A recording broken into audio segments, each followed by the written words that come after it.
আসসালামু আলাইকুম। আপনারা কেমন আছেন? আশা করি সবাই ভালো আছেন। আমিও ভালো আছি, আলহামদুলিল্লাহ। দেখেন, আজকে আমি পাঁচমিশালি শাক রান্না করছি।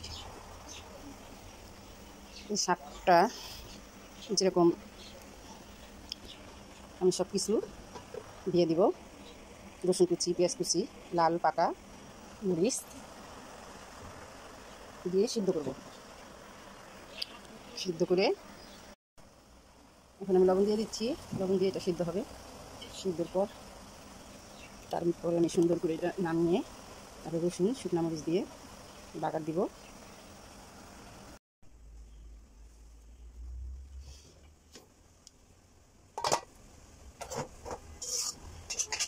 দেখেন, শাকগুলো এখন সুন্দর মতন সিদ্ধ হয়ে যাচ্ছে।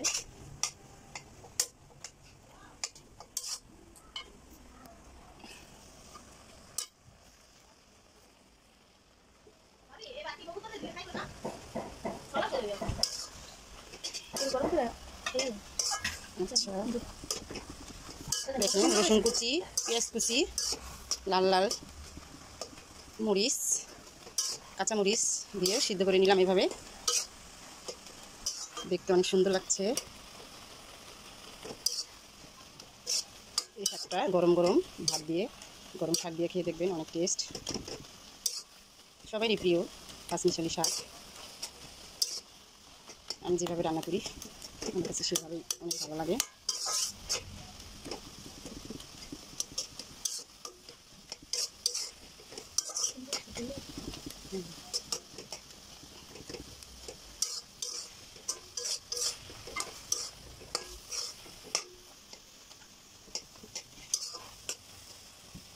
সবুজ সবুজই আছে, দেখেন। অনেকে শাক রান্না করে লাল হয়ে যায়, এই শাকটা ভালো লাগে না। সবুজ সবুজ শাক থাকতেই বাগান দিয়ে ফেলবেন তেলে, আর সবুজ হবে না।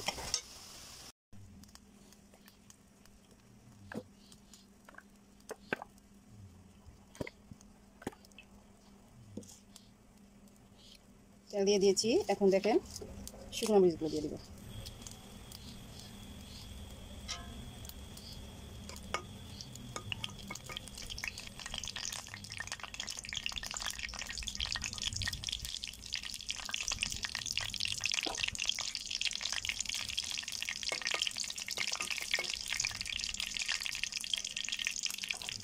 শুকনো মরিচগুলো দিয়ে আসছে, রসুন দিয়ে দেবো।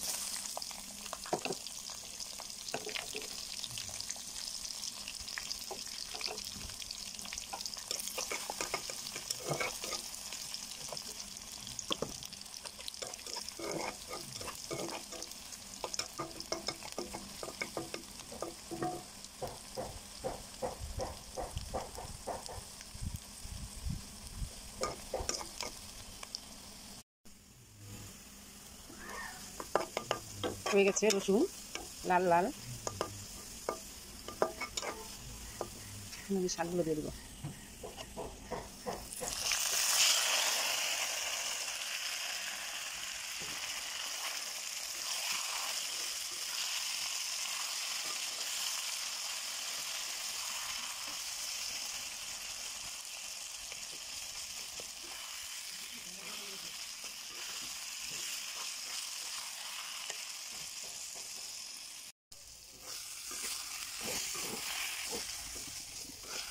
দেখেন, শাকগুলো একটু হলুদ হবে, বুঝছেন?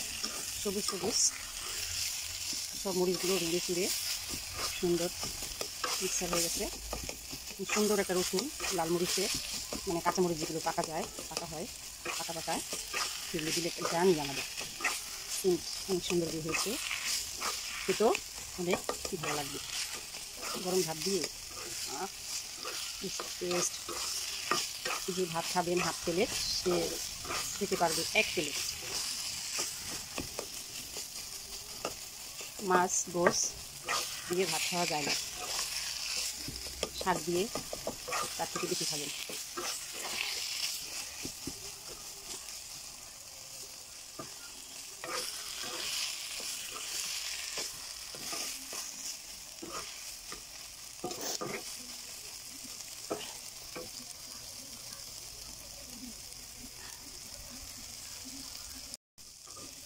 এখানে আমার শাক রান্না এখন কমপ্লিট হয়ে গেছে। নাটি মরিচের ঝাঁজ ভালো লাগতেছে গ্রামটা। আজকের মতন আমার এই রান্নাই। আল্লাহ হাফেজ।